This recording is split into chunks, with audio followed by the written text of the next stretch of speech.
Hey, everybody! How you doing today? It's Lady Leah, and you are listening to the Lifeline. I'm so glad you came back. Listen, it's a great day outside. We're happy. Everybody's in a good mood. We're in here doing our thing, and we're just glad that you decided to listen in. Today, I got somebody here that we love. He is one of my favorite comedians.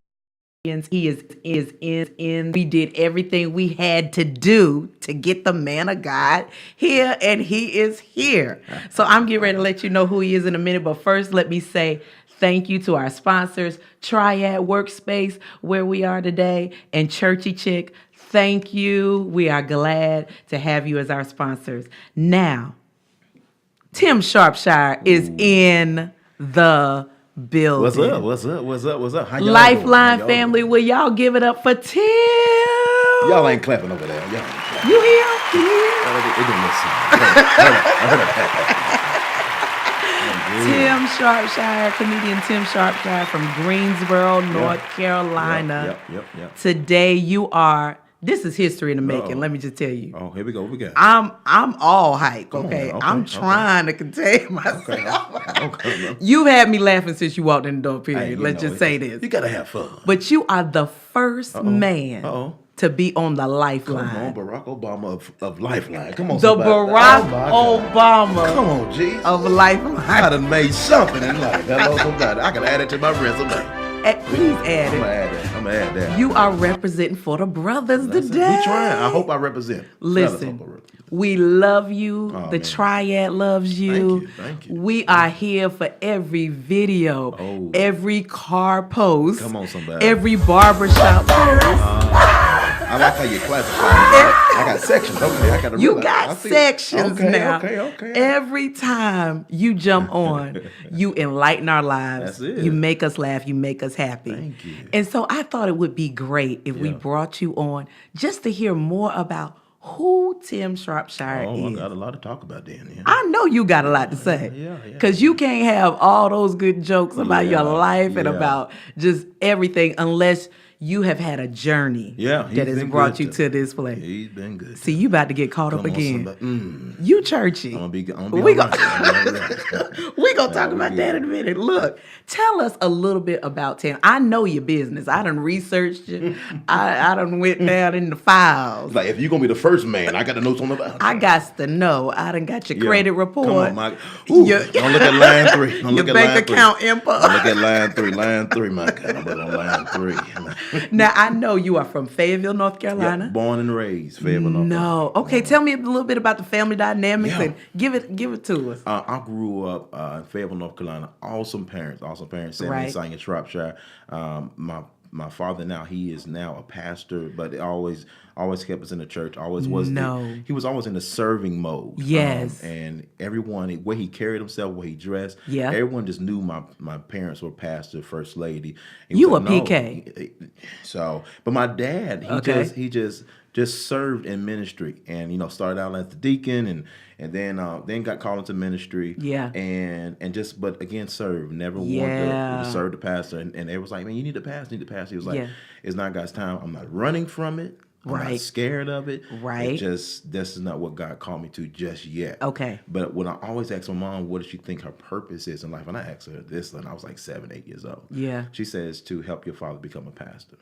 Wow. Like, wow. So, but meanwhile, my dad, military, the reason we're in Fayetteville, my dad's military, 21 years, airborne. He was a jump master. My mom was like a secretary and a chief editor with the Special Forces. Okay. So don't play with Shropshires. Okay. We come with it. All right. Cause y'all. There was some rooms in the house that I couldn't go into. All right, some classified stuff going on in these rooms. I was like, I ain't gonna fool with my daddy or my mama.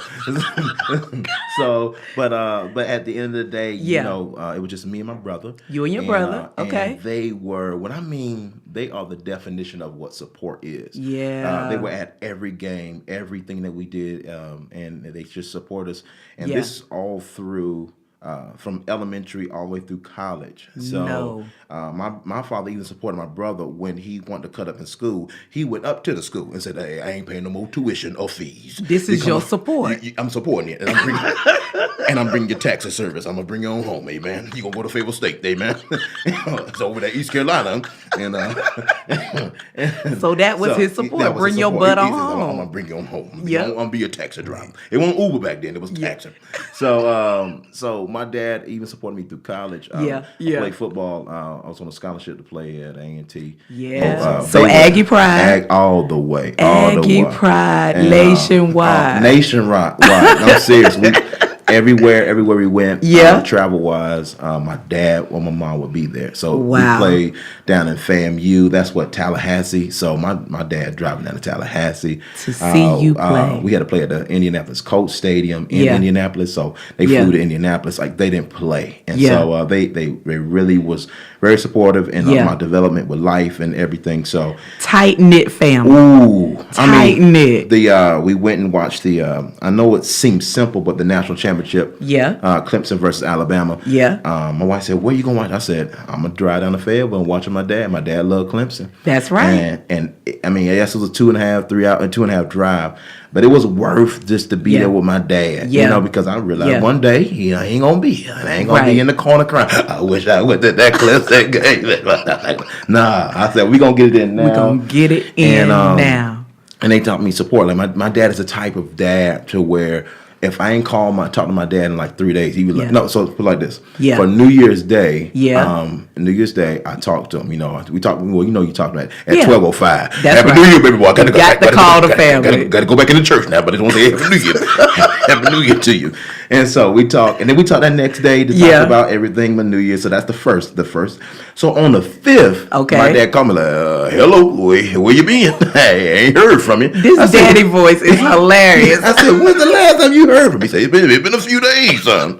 I said, "Well, I be John Brown, but at least I have a father that wants to hear his baby boy's voice, loves you, and loves me, supports me. And it's a true man. I mean, he don't manly man, manly can love on you and build a transmission at the same time. You know, old school. He knows that I figured transmission about 2.5 hours. I say your mama $3,000. Don't let you know I say this or nothing. I'm like, all right, daddy. Oh my God! But I love my family. I'm a daddy's boy. And, and like I always say, I look like my daddy. Right. I look like my mama, act like my daddy. So and act like your daddy. Act like now, my daddy. Okay, so is daddy funny? Where did this comedy DNA? Oh man, because it's down in your womb. It's down in there. And that's the big debate now. Who's funny? We're trying to. My dad always say, "Is your mama funny?" My mama like, "Is your daddy? Look at your daddy right now. Look what he got on. That's funny." And so I think it all boils down to having. I do a lot of stories,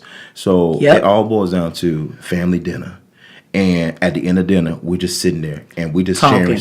We'll sit at the table for an hour, 2 hours, just talking about life. And my dad would tell me all the stories about this Army stories. My mom would tell the stories about her and her dad and her family growing up. So I think just all that combined, and it just gave a great environment for me to have the personality that I have. To have that carefree, I speak to everybody. We just did a show in New York for New Year's Eve. And I'm in New York. How y'all doing? You know, then my boy like, this is New York. Don't be talking to everybody. But that's just, I don't meet a stranger. Right, you know, my wife like, you know everybody. I was like, oh, it's not that I know everybody.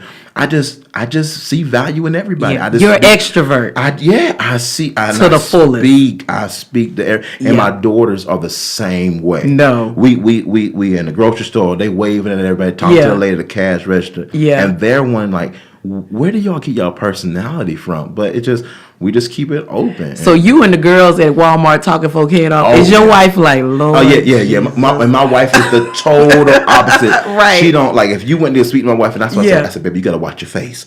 Watch your face, because your face say everything. Cause she'll look, she like, who is this? I don't know you. And you're getting close to my kids. And I'm like, how y'all, come on over here. My wife like, man, my wife don't play that. She didn't grow up like that. Because your wife has African roots. All of the roots too. All of the roots. All the roots. Her mother is from Ghana, and her daddy is from Nigeria. And so she got it all up in her. But she was born and raised in London. So just they were really tight as a family. Yeah. And if they didn't really know who you were, like we don't really fool with you. That's just how because it was so many different nationalities, I mean ethnic groups. London is like a big melting pot. Yeah. So they took care of family, but they really just didn't trust any and everybody because everybody wanted the best. Oh man, we come over to the house. We gonna have a good time. I was like, you gonna do what? Who comes to this house?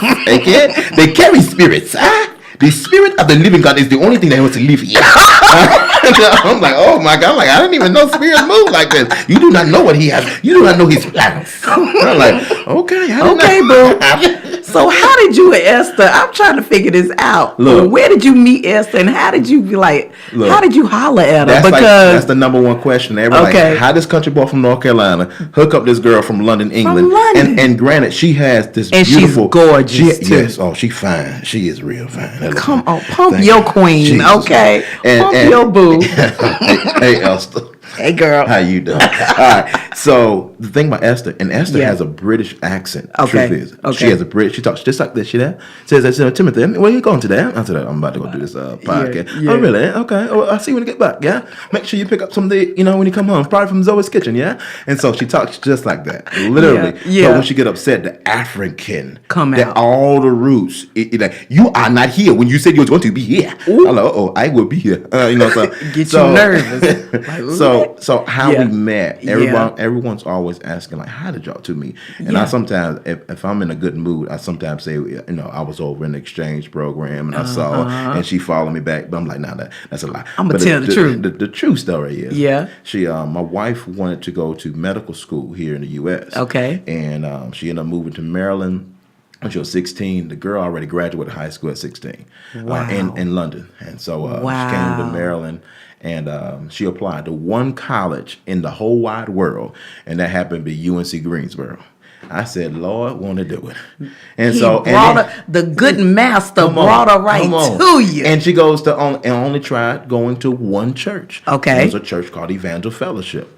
And that's the church that I just so happened to just go to one day. No. And this fine girl walk out the side of the church. I said, well, Jesus, she look good, Lord. And I said, Lord, she'll walk good too. Hey, God. And she walked past. I said, she smell good too. Hello, somebody. Father God. And so I began to talk to her and introduce myself to her. And literally on May the 21st, I tell people, say, when God changes your life, you remember the date and the time. Yes, you do. May the 21st, 11:56 in the a.m. Hello, somebody. I started talking to Esther, and we ain't stopped talking ever since. That was 2006. Boy, you better know the time down to the second. Come on now. I really don't know the time, but it sounds good if I do. So you at Evangel, Bishop Lockett, back in the day. My game changer. Oh my God. He's the reason people really don't know like the full story in comedy. I tell them it was, I felt God directed me to. But the truth is, it was Bishop Lockett who got me into discovering my gift of comedy. Oh my God! I always knew I could make people laugh, but I never looked at it as a gift. What a great man! Never even looked at it as an occupation. Like, oh man, I'm literally the game changer of my life. Yeah. I in 2006, that was my brokest period of my life in just life in my spirit. Because even being in a church background, even being from home, the parents that I have, I still didn't have this like super official walk with God, with Christ. For yourself. Right. I had the environment. Yeah. And I was honest with, my parents, I was honest with my faith, but I just didn't really connect. And even in the church, and I look at it now, it was hard for me to connect in a church because, granted, I didn't see men other than my father, older men. I didn't see men my age who portrayed or acted or went for Christ and carried this masculine bone. I'm gonna be real with you. And so now that's real. As an 18-year-old or a 20, let's go with it, a 16-year-old boy. Yeah. You playing football all your life. Yeah. That's all you know. Yeah. And all you see are men in the church that don't look like you. They don't act like you. They don't carry themselves like you. Yeah. So you want them like, well, I guess this is not for me. Yeah. Because the guys that look like me and carry themselves like them were out on the football field. Yeah. So I'm like, well, that's my boss. That's what I'm supposed to be at. Yeah. And so I felt that I wasn't supposed. I just felt like being in the church. God was for me, but being in the church wasn't for me. I'm just telling you how I looked at it. No, this is good. And being a part of Evangel, when you walk up in there and you see manly men, you see men. I'm like, what? Like, what? Oh yeah, that's what I'm talking about. And young, old, you like worshiping God. I didn't know that was possible. Really? Yeah. You know, I really didn't know that. Yeah. And so, being a part of Evangel and just how Bishop Lockett would just love on us and somehow he kind of singled me and my buddy out. And who was another football player. Yeah. And he just loved on us and just fathered you. Spiritual father. Yeah. I'm like, I said, why is he doing, Yeah. And so I read this book called Understanding Your Divine Calling. At this time in 2006, no one even knew but my buddy was that I had just lost my scholarship. So in 2004, when I got to A&T, I was a rookie of the year when I came in. Right. All these things, but at 2006, I had lost my scholarship. They took me off the football team. Yeah. Dropped from a 3.1 GPA to a 1.4 GPA. Oh, my gosh. And so I had lost the thing that carried me through life, which was football. Football was my God. Yeah. Football was the thing I value and I even molded myself behind. Yeah. And so when that got taken away from me, I was like, how do I live life without football? Without this. And so I was so empty, but I found church. I found God. Yeah. And in that, man, finding Evangel and reading that book, Understand Divine Calling, I said, man, two things I want to do. I want to play football. Yeah. And I want to make people laugh. And I was like, I don't want to do anything else. I said, I know I could be a lawyer. I can go into medical school. I can this. I said, but I just want to make people laugh. And I asked God, show me what I'm supposed to do with this new knowledge of me wanting to make people laugh. What my purpose is. Yeah, like you just showed me something. So what do I do with it? I'm in church one Sunday. Yeah. Bishop Lockett's son is preaching. This is now the pastor now. That's right. Pastor he's preaching a sermon called Answer the Call. Wow. And I'm like, boom. And so he's really talking about, he's one, answer the call in your life. Yeah. And that's what I took it, but also answer the call that, into salvation. Yeah. I was already saved, but at the same time, I didn't know where I was supposed to go in Christ. Yeah. Answer the call. I'm just sitting there and I just spaz onto this vision. And I see, I'm in a theater. It's a lower deck of people. Church is still going on. I just passed out into this vision. Yeah. There's a lower deck of people, then there's an upper deck of people. I'm on stage wearing a black suit, holding the mic, and God said right then, that's what I want you to do right there, stand-up comedy. Boy, and I'm about to take my headphones off and have a Baptist fit. I broke down. And when he said call to the front, I know he was calling for something. I went to the front because I was answering the call that I felt that God was on my life. Yes, and God. So when people ask me, and so I'm in a lot of settings I may be in with interviews and how this, and people ask me how to get into comedy. Right. They always want to know, so you listen to Richard Pryor coming up, or you listen to Sinbad and this. Who was your inspiration? Yeah. And I was like, you just don't know. Like, my inspiration was a book that about understanding divine calling. And I feel like God called me to this. And I knew that he called me to it because when, like months later, I would get random calls to come and do stuff for pastors or this, and not ever getting on a stage. Like, they're like, hey, we saw you host this after, it was this fellowship thing that we used to do after this fourth Sunday, we'll do like a dinner for the college students. Yeah. And one day I asked to host one of them, just to host it. And that started everything. Wow. I am who I am and where I am today because of that one host. And hosting at the church, just for the college students. And that started this whole movement to where I would just get a call once or twice a month for a whole entire year. Yeah. That someone would call my phone and say, hey, we would like for you to come.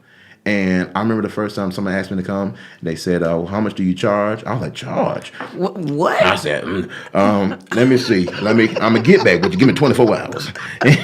And so I went down, I came up with some numbers, and I came back to him. I said, I can do that event for you for $50. And she said, 50? She said, that's out of our budget. I said, I should have said 35.